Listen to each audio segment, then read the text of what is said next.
everyone, welcome back. If you're new here, I'm Katie, and today we'll be doing some fun Bible journaling. So, I'm really excited because I haven't done a whole lot of this particular technique in quite a while. I think I've done one in like the past month, but I've been really wanting to do more. So today we are going to be working with napkins. So you will need a couple of specific things for this. This isn't something that you can like just have around the house. I mean, napkins, yes, you might have napkins around the house, so you can use that. But one specific thing you will need is clear gesso. And I know a lot of people have used Mod Podge with this technique, but depending on where you live in your location, your pages can stick with Mod Podge. So you always have to be careful with Mod Podge. Clear gesso is a easier thing to work with, and I absolutely love it. It's just a primer, so you can use this as a primer too. If you want to use markers in your Bible, then use this as well. But it also works as a pretty good glue as well, because it's kind of a mixture of acrylic paint, I believe, and like something else, but I can't remember what it is. But yeah, so this is what we'll be using. I'm excited to go ahead and use this. So yeah, so let's go ahead and get started. So I want to actually move this out of the way because I have not picked a napkin out yet. So I have my binder here of all my napkins. I don't have a ton of napkins, but I was blessed with some a few years ago, so I thought, why not go ahead? So I was thinking flowers, but the last time I did a napkin gesso project was actually the flowers, but I actually see one that I kind of like. If I can get it, it's this one. I actually really like that. I think this one might actually be a really good one to do. Okay, so this is an option. I don't think I see any other ones in there that I want. These are kind of organized by style. Like I have some that are kind of vintage. I don't know why I have one that's that's Thanksgiving themed with my vintage, but that's okay. I have nautical. This is kind of cool. Definitely something that could work as well. I do like this boat. That's kind of cool. You know, something I think that might be an option too. I mean, it's not summer yet, but that's definitely something that I kind of like. This is cute too. Keep life simple with that floral theme. I actually kind of like that as well. Man, there's too many options here. But that's good. It's good to have like options that are more options than not having any options at all. I think I've worked with that one before. I've done hummingbirds in the past. And I also have tissue paper. And I've never worked with tissue paper, so I don't know if it's going to be the same technique or a little different, so I think I'm going to wait with that one. And then back here, I think I have more vintage style and florals and everything. So let's see what I have here. So what's this one? Well, that's I don't know where I got that one, but that one's fun. Okay, so there's this one. That's kind of got like a teapot. It's got a bird on it. It's okay, but not really what I'm looking for today. Just wanted to see kind of what I had in here. So this one has a Bible verse on it, which I think is cool. I think I've used this one a little bit because it had some florals. Yeah, I think it had hummingbirds on it. I think this one had hummingbirds. So I used that one. I think, ooh, cupcakes are fun. What about a food themed one? I definitely want to do a food themed one, but I don't know if I want to do one like right now. You know what? Maybe I will. Let's do a food themed one, because I know for a fact that I have I used this one recently, other food themed items. So yeah, let's do food themed. So we're going to put these back. I'm just going to put these in because these really weren't the theme anyway, so I don't think I can actually put these back. But I do have other food themed items. So I think we're going to do a food theme page today. Why not? Why not do something fun today, right? All right, so I have this one, which I absolutely love and I've been wanting to use, but haven't used it yet. And this is this one. So it's got cotton candy, it's got popcorn, it's got hot dogs, it's got pretty much everything you could imagine. So I don't know if I want to use both the cupcake and this or just this, because I feel like this cupcake is, if I use this one, it's going to be like the main focal point because it is bigger than all of these ones. So if we do use both, we'll use the cupcake as a focal point. All right, so food themed it is. And I only have 2 food themed napkins, so I guess we're using those today. Alrighty, so let's go ahead and find a Bible verse to work with. Alright, so it took a few minutes, but I did find a verse that I did want to use. So God guided me. I was like, God, help me find a verse that's with food, because I didn't want to change the lighting in the camera. But I did find one that works absolutely perfect for it, and it is in John chapter 6, verse 35, and it says, Jesus said to them, I am the bread of life. Whoever comes to me shall not hunger, and whoever believes in me shall never thirst. So I love that one. So that is absolutely perfect, because he is everything. He is everything good in life. Like, think of like the best food on the planet. What is your favorite food? My favorite food, which I'm trying really hard not to eat anymore because it's unhealthy for me, but cheese. Cheese is like my one of my absolute favorites. If I didn't have that, I would probably honestly say shake and bake pork chops are one of my favorites. So either one of those.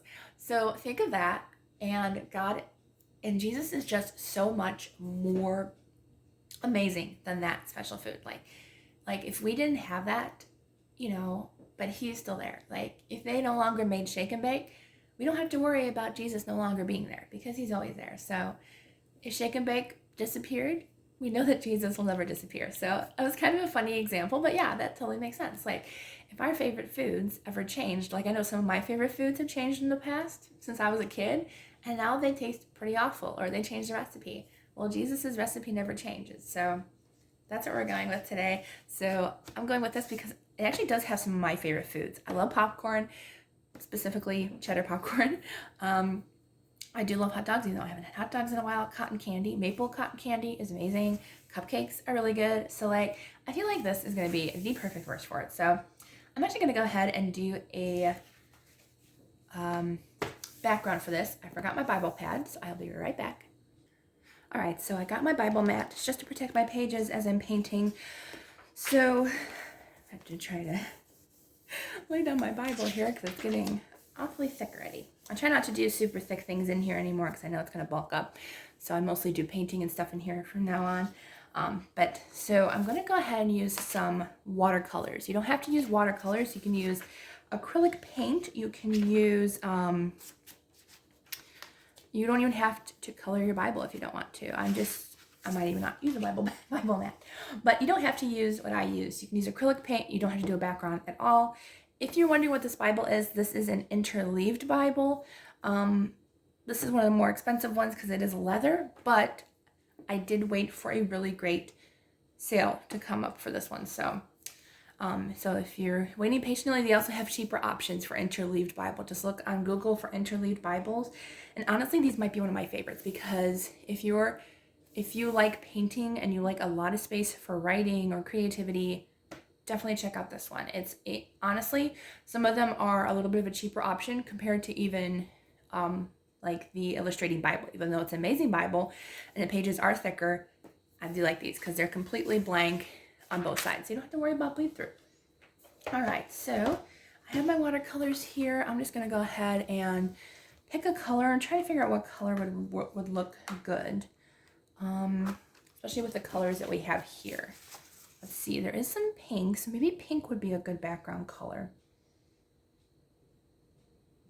I did kind of like the blue in the background, but I think, I don't know. And I think, yeah, maybe blue would work. I do have like a periwinkle blue. I think that would work really nicely. So let's do periwinkle blue. Yeah, let's do that. All right, so I'm just gonna go ahead and paint this. I'll fast forward through it so you're not here forever.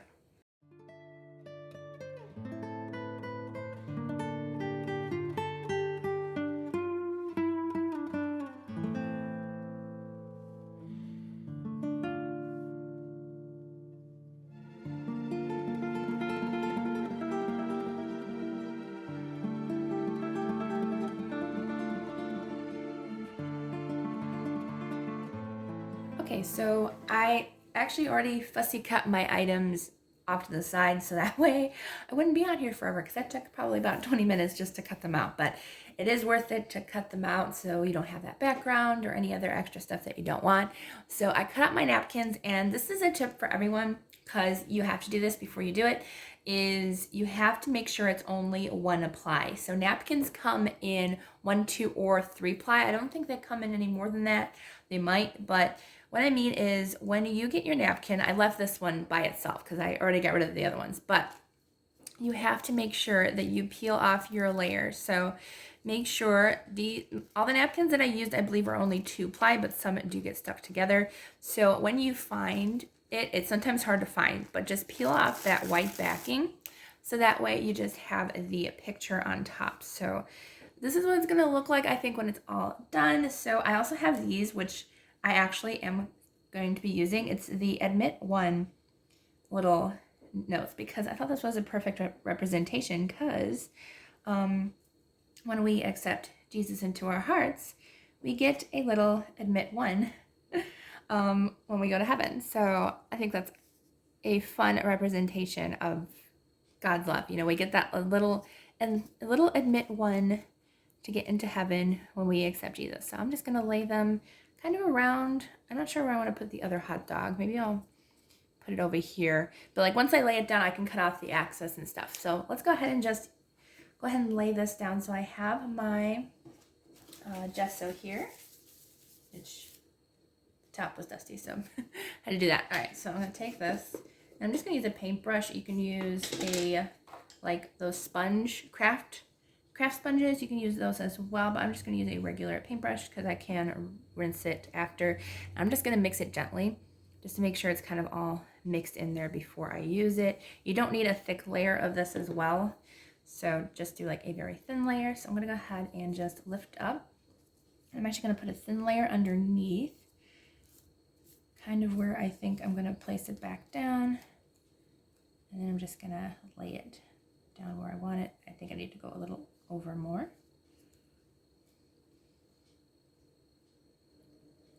There we go.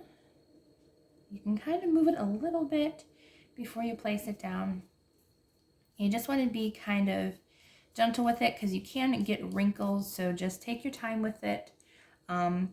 You know, I get wrinkles in all of mine. Like, I have not had a smooth application ever. I feel like it might be easier this way because they are smaller pieces. So I'm just going to go as gently as I possibly can. See, I'm already getting wrinkles over there, but that's okay because this is just a journaling page. It's nothing like nobody else is going to, well, I was going to say nobody else is going to see it. You're going to see mine, but I mean, if you don't want to share yours, you know, but honestly, you can't even tell it has wrinkles in it once you're done because it dries and it looks really fun. And I love the way it looks when it's done. So I think I'm going to go ahead and do the cupcake next. Do this big section, get that out of the way. So just lay some gesso down underneath in a pretty thin layer. You don't have to do super thick or anything because you are going to go over it after as well. So I'm just going to make sure that I have all the places that I think, and you can go like outside of your area. So it's better to make it too large of an area to put your piece than too small. And just trying to figure out where exactly I want it. It doesn't have to be exact. This one's definitely going to have wrinkles, I can tell. But that's okay. I'm just going to smooth it down as best as I can. I even cut out the cherry stem. Like, I don't know why I did that far, but that's okay. All right, so we got our thing down. We do have a couple wrinkles, but that's going to happen when you use it, so that's okay. I don't know how people don't get, like, no wrinkles, because I get wrinkles everywhere, but you know what? It still looks absolutely adorable, and honestly, I kind of like the wrinkles. I like the way it looks when it's done. Since I don't like the wrinkle at the bottom there, but I don't know if I can fix that.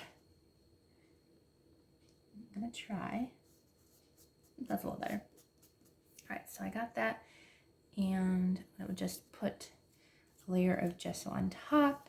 And if you want extra security, I would, after it dries, like all your applications or appliques or whatever, after it's dry, I would gesso the entire page if you want to, just to make sure the entire page is sealed, because that way it'll help a little bit and get it all sealed. Oops, I don't want to do you yet. There we go. All right, so there is our cupcake. And I'm gonna go ahead and do, let's do the hot dog next. And I know napkins actually, at least, I'm not sure about the darker ones, but the lighter colored ones, you can actually gesso over your page, and you can actually be able to see the words underneath, which is really cool. I'm actually gonna put a little gesso over here and a little over here, because I wanna actually, I didn't want.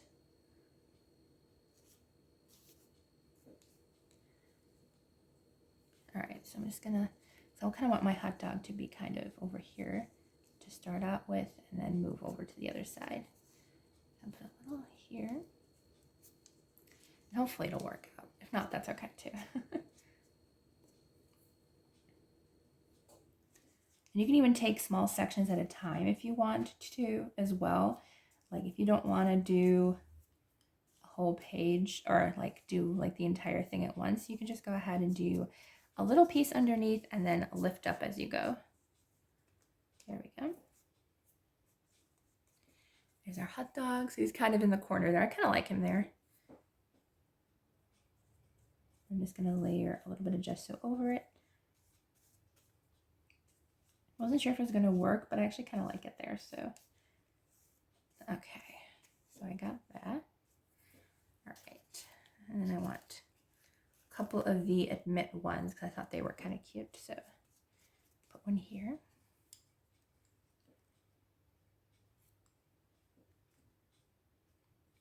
And as long as you get the clear gesso, this is labeled clear, make sure when you buy it, make sure it says clear when you do.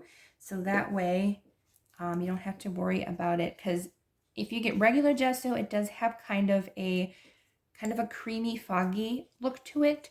So if you do it over your Bible words, it will kind of show that kind of milky color. You can still read your words, but the more layers you put on of that gesso, the more it will eventually cover up the words, because it is more of a milky texture. So clear gesso, it dries clear and it looks great after it's done. It doesn't even look like you put anything on your page once it's dry. All right, so I'll put one over here.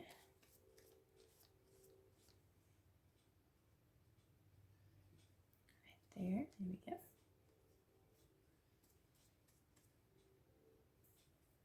Train goes by.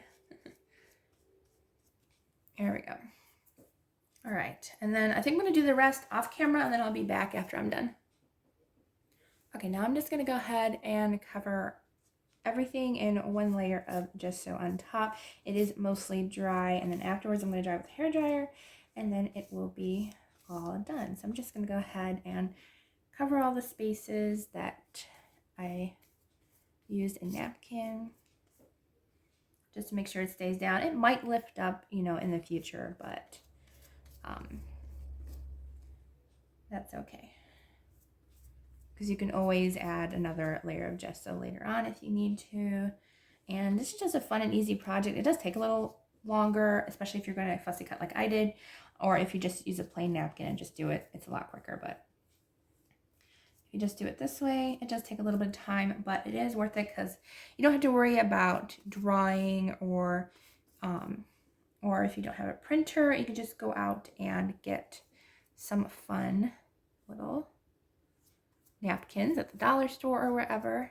And I'm not going to go up there because I'm going to put my wording up there, but I'm just going to go ahead and do that. I'm going to put another little layer on my corners here because I did put a little cute little appliques on the corner here just to add a little bit of fun on the other pages as well.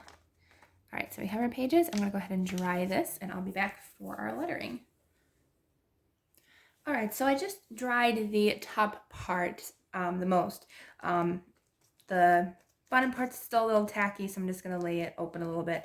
But I just kind of wanted to dry the top so that way I could do the lettering right away. And that way we'll be done. All right, so I have these Fate sticker books that I just recently got from Hobby Lobby, and they have really big stickers. I don't honestly know if they're going to be too big, but let's see. I don't know what I want to put though. Let's see. Verse 35. Let's see.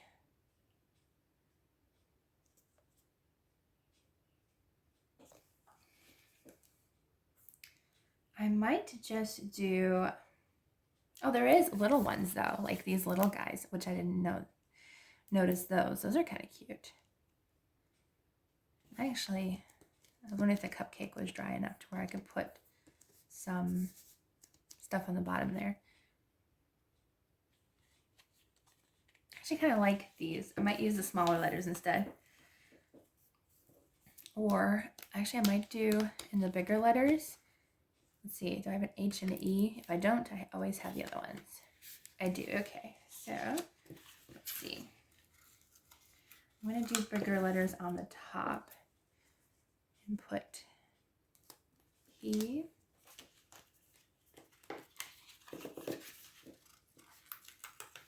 I actually really do like these big letters because a lot of the times when you have such big space, a lot of the letters are too big or too small sometimes. So this is much better. Let's see, I need an I and an F and then an S.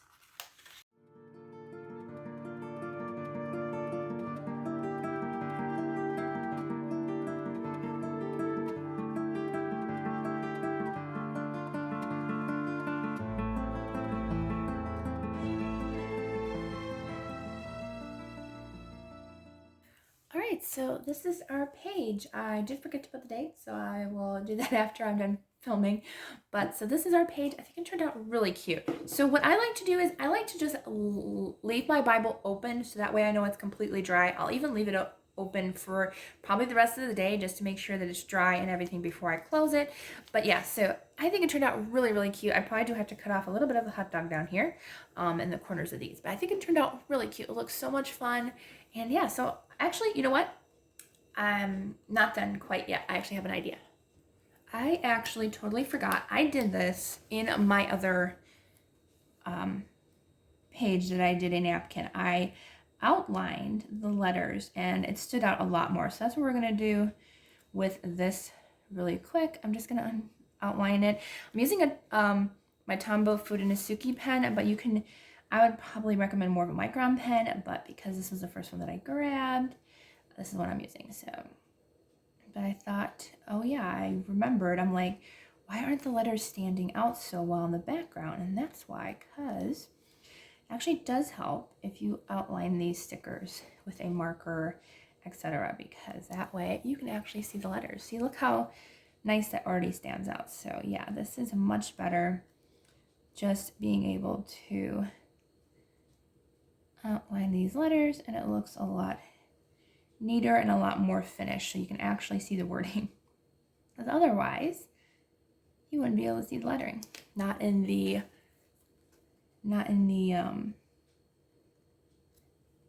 thumbnail or in when we're doing this. So I think this is perfect. Now, what I did forget about this, I am going over Gesso. Thankfully, this is not a pen that I use for hand lettering or really. I use my other Fudenosuke pen for lettering. But when you have Gesso, and there's Gesso underneath my letters, so I am picking that up, use cheap markers. Crayola or ones you don't care about that you get on sale, whatever, dollar store, whatever, because it does dry out your markers. I forgot about that. So I have a feeling this marker is going to dry out pretty quickly because it's actually picking up some of that Gesso. So, but I'm not too worried about that. So that is another tip. If you're going to use Gesso to use markers, make sure they're not expensive markers because they do dry out. Although honestly, like, I don't know about like alcohol markers, but I do know some markers do. Oh, really? I want to draw on the H. Oh well. We're drawing on the H, I guess. Alright, do that. So there we go. And now that definitely sticks out a lot more, so we can actually see he is, yeah, that's much, much better. I'm actually going to wipe off my tip a little bit there. There we go. All right, so yay, that is our page. So yeah, so that is finally the finished product. For you, it's not going to be a long video, but for me, yeah, it took like about an hour and a half to do. That's okay. It was a lot of fun, and it was just mostly the fussy cutting that took forever. So I hope you enjoyed this video. Please don't forget to subscribe if you don't want to miss any fun Bible journaling videos and planner videos. So yeah, so I hope you all have a wonderful, blessed day, and I will see you all in the next video.